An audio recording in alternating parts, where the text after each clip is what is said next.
revolutionaries are guided by a deep feeling of love for the people. We, the participants of African Liberation Day, view this film as a sincere demonstration of our undying love for our brothers and sisters who daily wage an armed struggle for national liberation against the forces of racism and capitalism.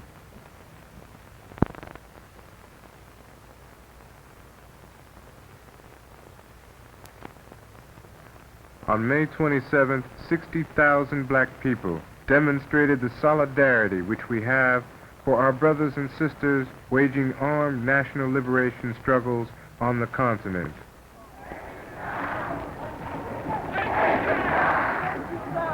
This massive demonstration of African solidarity proved to be the largest of its kind since those organized by the Universal Negro Improvement Association in the 1920s.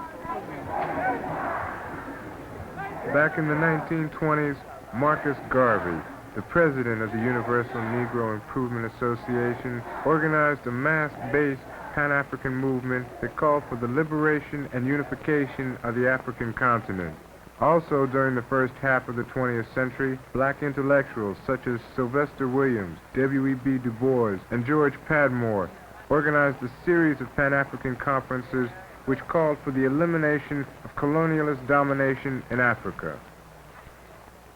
In the 1950s and 60s, Africans in the U.S. moved from struggling for civil rights to actively destroying and liberating property from the oppressor. While we moved thus in our struggle to gain liberation, African peoples on the continent were granted independence. In the territories of Africa, where white settler regimes and Portuguese colonialists attempted to remain in power, armed struggles for national liberation developed. These brothers and sisters do the work of both building a nation and carrying on a war of national liberation. Although thousands of our people showed support for these national liberation struggles on May 27th, there are still millions of us who fail to realize the importance of Africa. Part of the answer to this important problem of identification was pointed out by Brother Malcolm X in his last recorded speech. Up until 1959, Africa was dominated by the colonial powers, and by the colonial powers of Europe having complete control over Africa, they projected the image of Africa negatively. They projected Africa always in a negative light. Jungle, savages, cannibals, nothing civilized. And naturally, it was so negative until it was negative to you and me. And you and I began to hate it. We didn't want anybody to tell us anything about Africa, and much less call us an African.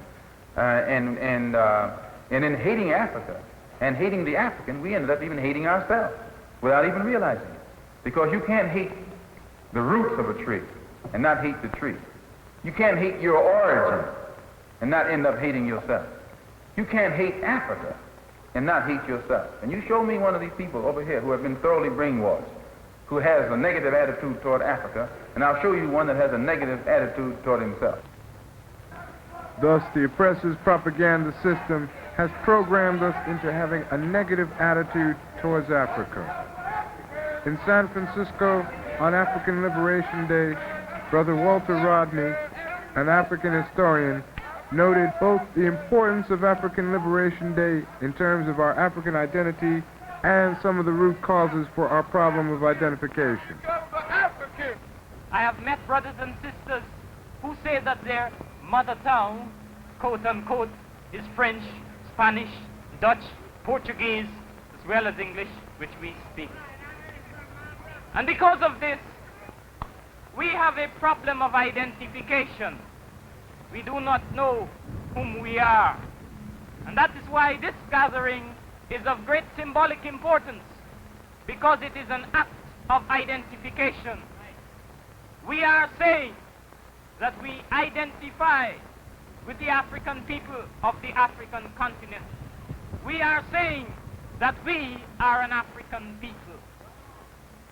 And when we make this identification, have no illusions about the fact that this is a very revolutionary initiative. It is a rejection of every other form of identification which the white society has asked us to accept. Let me draw your attention to something which white universities and white libraries practice. And this is a university community. Numerous universities lie around this land. You go into their libraries and check the Library of Congress cards. Under Europe or European, you will find all entries listed concerning the continent of Europe. You will also find entries listed about Europeans in East Africa, Europeans in North Africa, Europeans in Asia and Australia.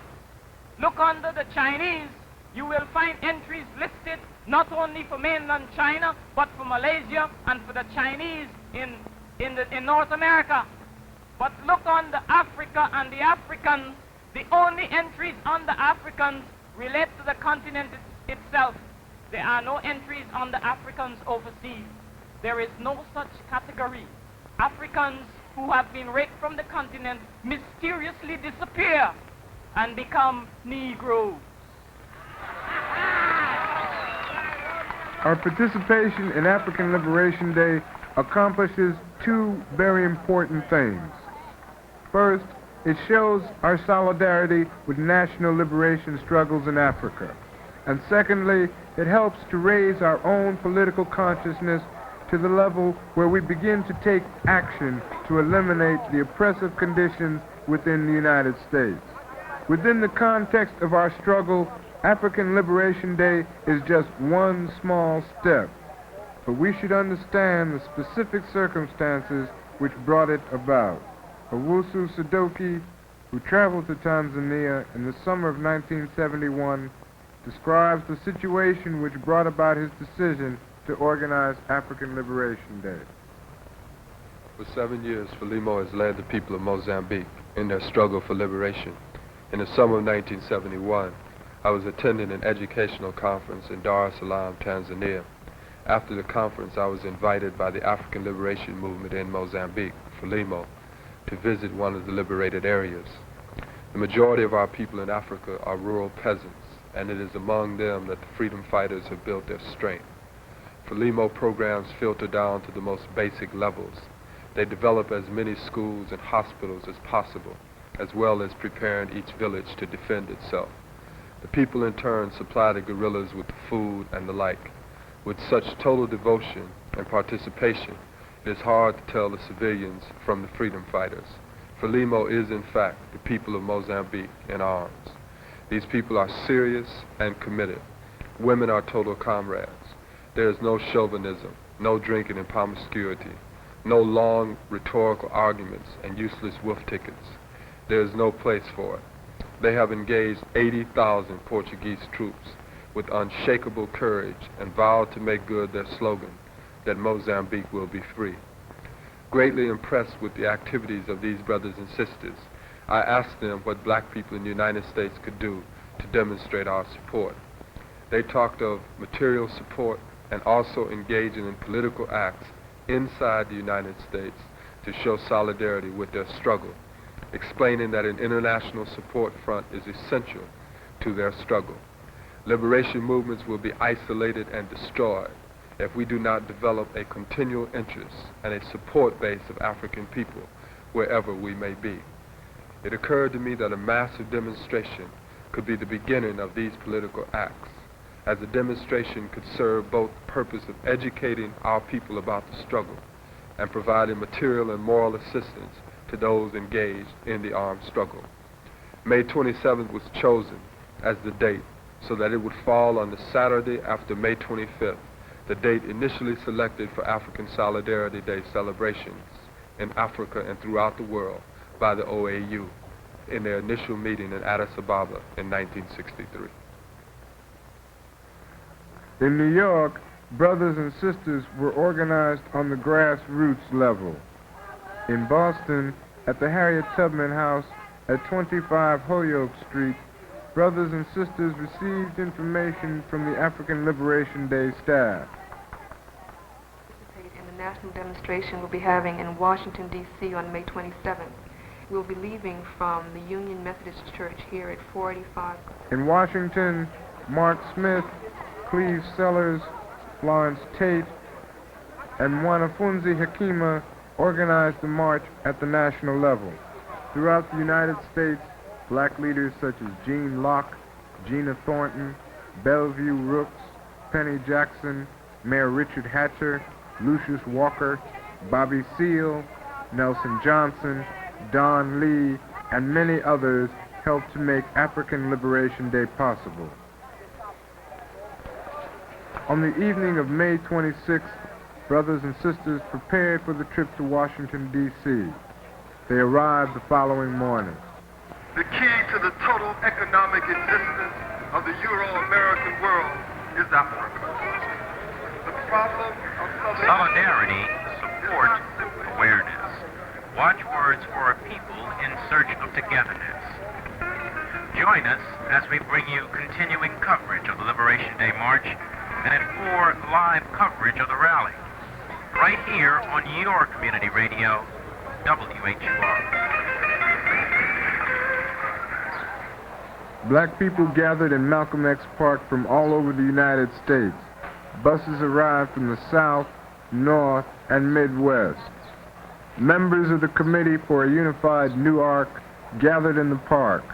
Their leader, Imamu Baraka, spoke with Queen Mother Moore and Roy Innes.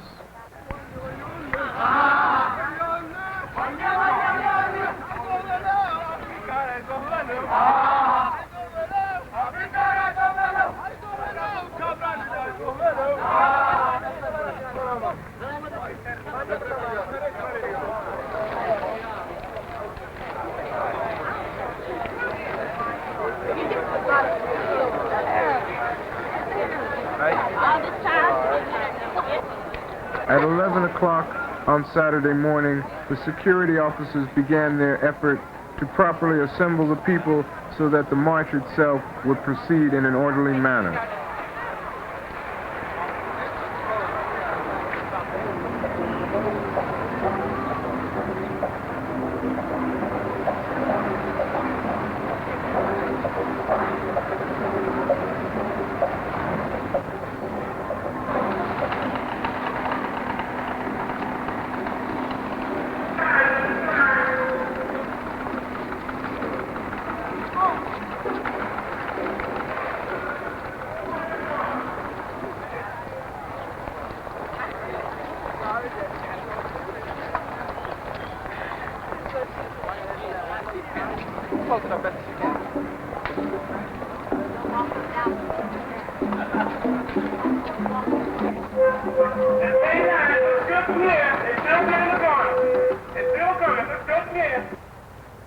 The first stop was the Portuguese embassy. Portugal is the poorest nation in Europe, yet for more than 3 centuries it has enslaved millions of African people and exploited the resources of large areas of land in Africa. It has been able to do so because of its support from the Western imperialist powers. The United States, Britain, France, and West Germany assist Portugal in its savage aggression against African people struggling for their independence. The United States gives Portugal millions of dollars each year so that they can buy military materials such as napalm from U.S.-controlled Dow Chemical Company. Yet the defeat of Portugal is just a matter of time.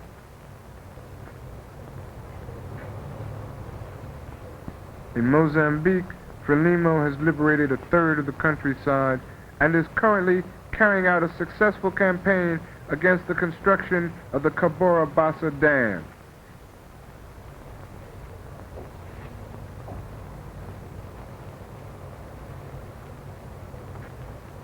In Angola, MPLA has liberated large areas in the north and south.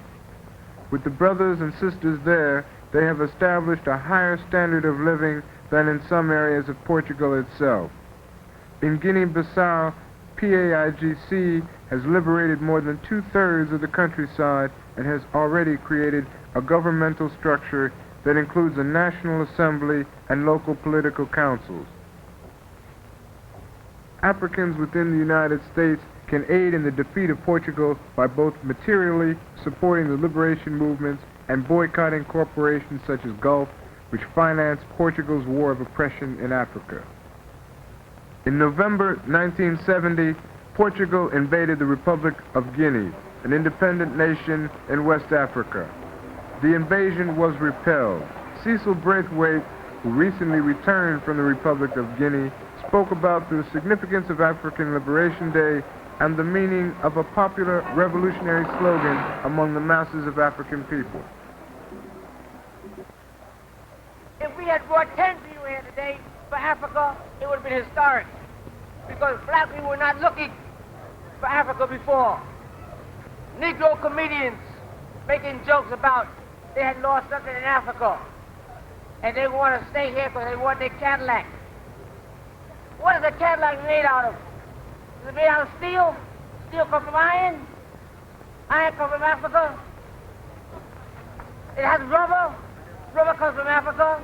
It has copper? Copper comes from Africa? Everything in the Cadillac came from Africa.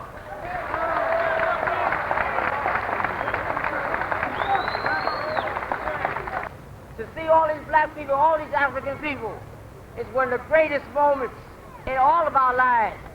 I only hope that everybody here realizes what it means, and that we work from today to understand that every day is African Liberation Day. It cannot be a thing like Brotherhood Week. Understand that every day is African Liberation Day. In Guinea, I'll leave you with this. They say imperialisme, abba, meaning down with imperialism. They say colonialisme, abba, meaning down with colonialism. They say neocolonialisme, abba, meaning down with neocolonialism. So I'll leave you with this. When I say imperialism, just give me a good abba. When I say colonialism, the same thing as neocolonialism. Imperialism. Colonialism. Neocolonialism.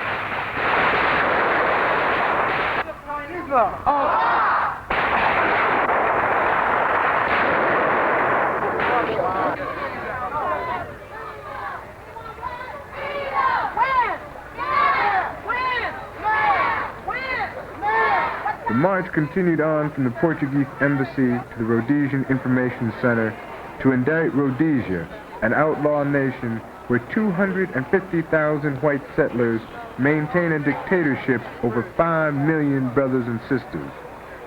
In December 1971, Britain agreed to recognize the white minority regime in Rhodesia under terms which in effect postponed indefinitely the freedom of African people within that settler regime.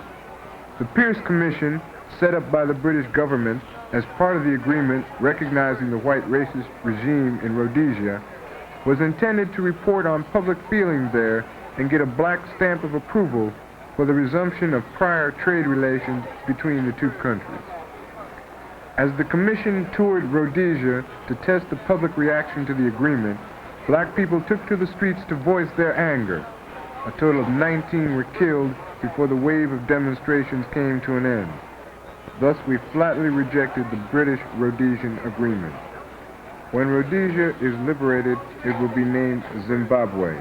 A representative from the front of the liberation of Zimbabwe, Isaiah Zuwarara, told the black people gathered at Lumumba Square about the problem of black opportunists who benefit from the exploitation of their brothers and sisters. When Africans, whether as individuals or as groups, when Africans, whether individuals or nations, when they are faced with a choice between earning an income from white regimes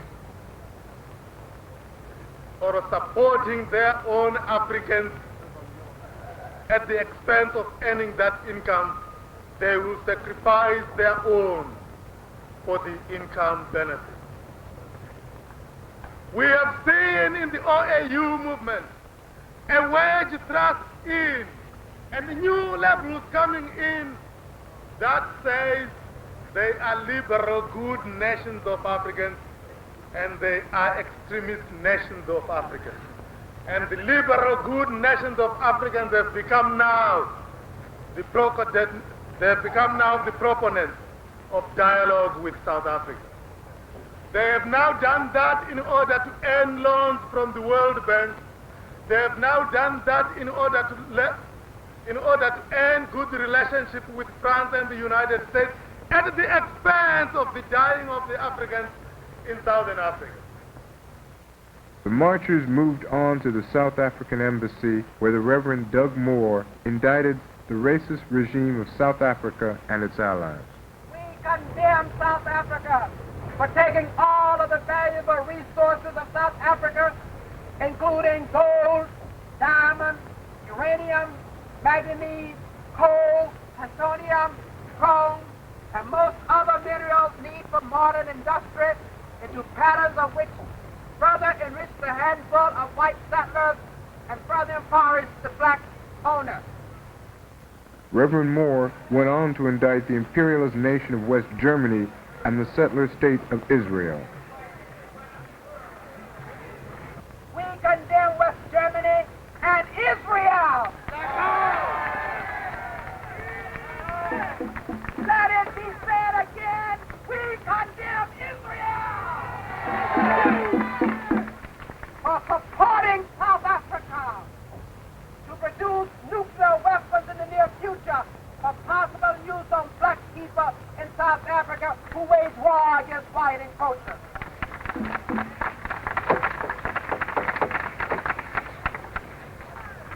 Let me see all your fists in there. You condemn the United States. We condemn the United States for allowing $200 million worth of South African products to come to our land. We condemn Safeway and John in D.C. for importing South African lobster tails of $18 million. From the South African embassy, the marchers headed toward the State Department of the United States government. It becomes clearer each day that with 25 million black people within the United States, that there is no reason why we cannot alter the U.S. policy toward Africa. The accomplishment of this goal will take many years of hard struggle. The United States itself is a 200-year-old settler state. As such, it totally supports the settler regimes of South Africa, Rhodesia, and Israel.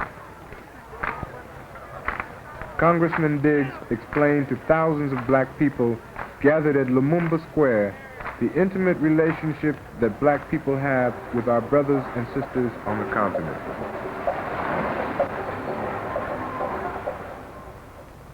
It is time to set the record straight, to say that black people in America and black people in the Caribbean understand that our African past is intimately bound up with our African future, and that the revolution that we seek in the nature of our relationship to Americans is ultimately reflected in the struggle between African and European peoples in the world, and that we ought to put into perspective the relationship between the American gross national product and the origin of the corporate products which feed off African soil and African souls.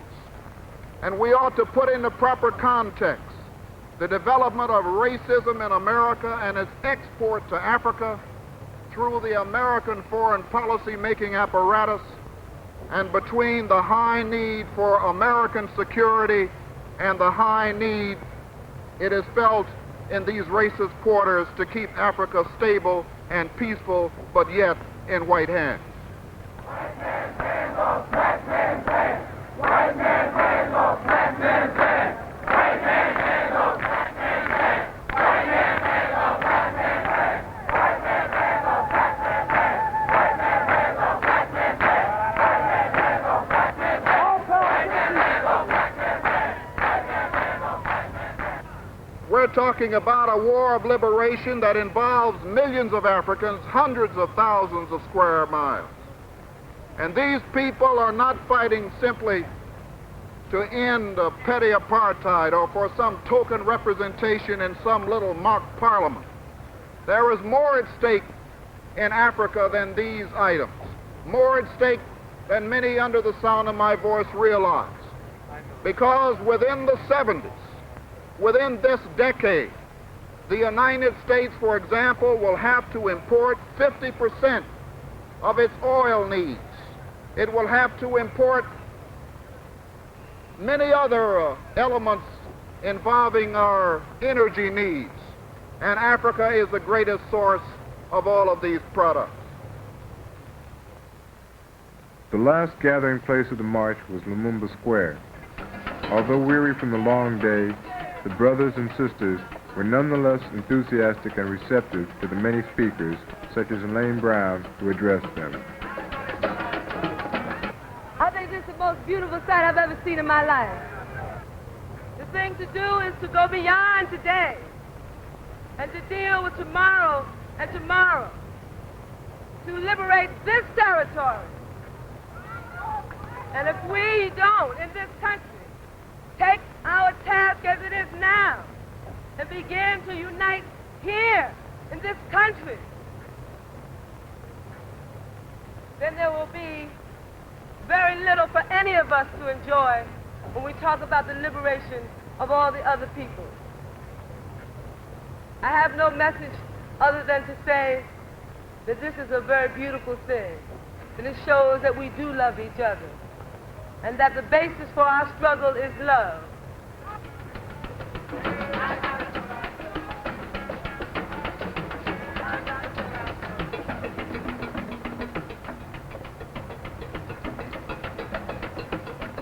The view from the Washington Monument showed the thousands of people who had gathered to demonstrate their undying love for their brothers and sisters waging armed struggles for liberation in Africa. Imamu Baraka, the leader of the Committee for a Unified New Arc and political coordinator of the Congress of African People, reminded brothers and sisters that we must work towards building an independent black political party. We must be done with mere rhetoricizing. We must be done with just talking a good game. We must begin to organize a political structure that can transform not only our spiritual consciousness, but transform our reality. We must deal with the transformation of our reality. This is the time, the 70s. We must put together a political party, a political structure that can elect people to office, that can function as a community organization to build housing, to open hospitals, to open schools, to teach nutrition, to teach health, a party, a structure that can also make alliances and coalitions, and also a party that, if necessary, can wage armed struggle. But we must put together a structure.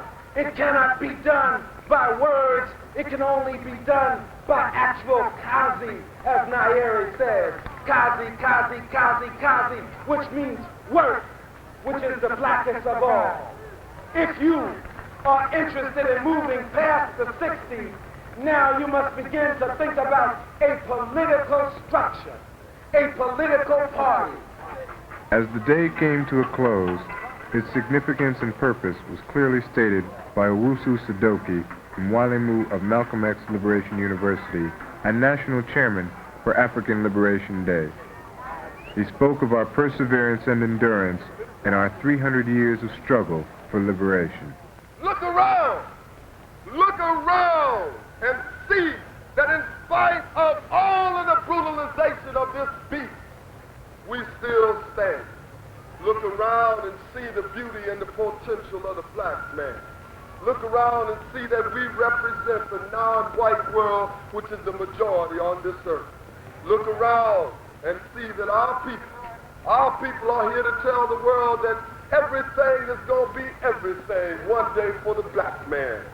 But let us be clear, brothers and sisters, the road ahead will be difficult. We will not be free simply because one day we came to Washington, D.C. This demonstration must be understood for what it is. One small tactic, one more thing that is going to heighten the level of our struggle.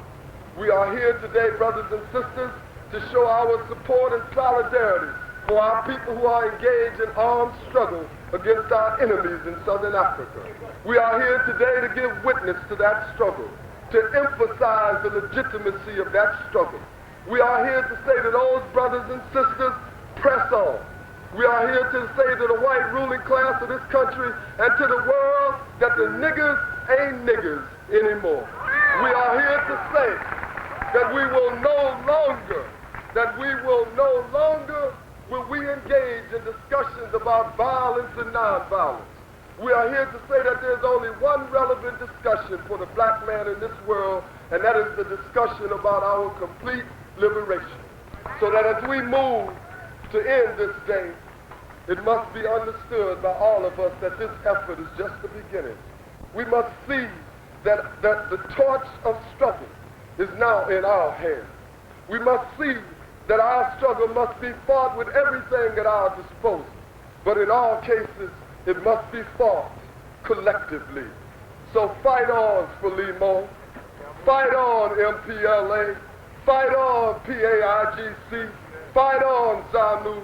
Fight on, ZAPU. Fight on, Folizi. Fight on, black people of Columbus. Fight on, black people of Wilmington, North Carolina. Fight on, black people of Cairo, Illinois. Fight on, black people of Washington, D.C. We remember you, Ralph. We have not forgotten you, Ralph. We remember you. We remember you, Brother Imari. Fight on, you sisters who are in prison.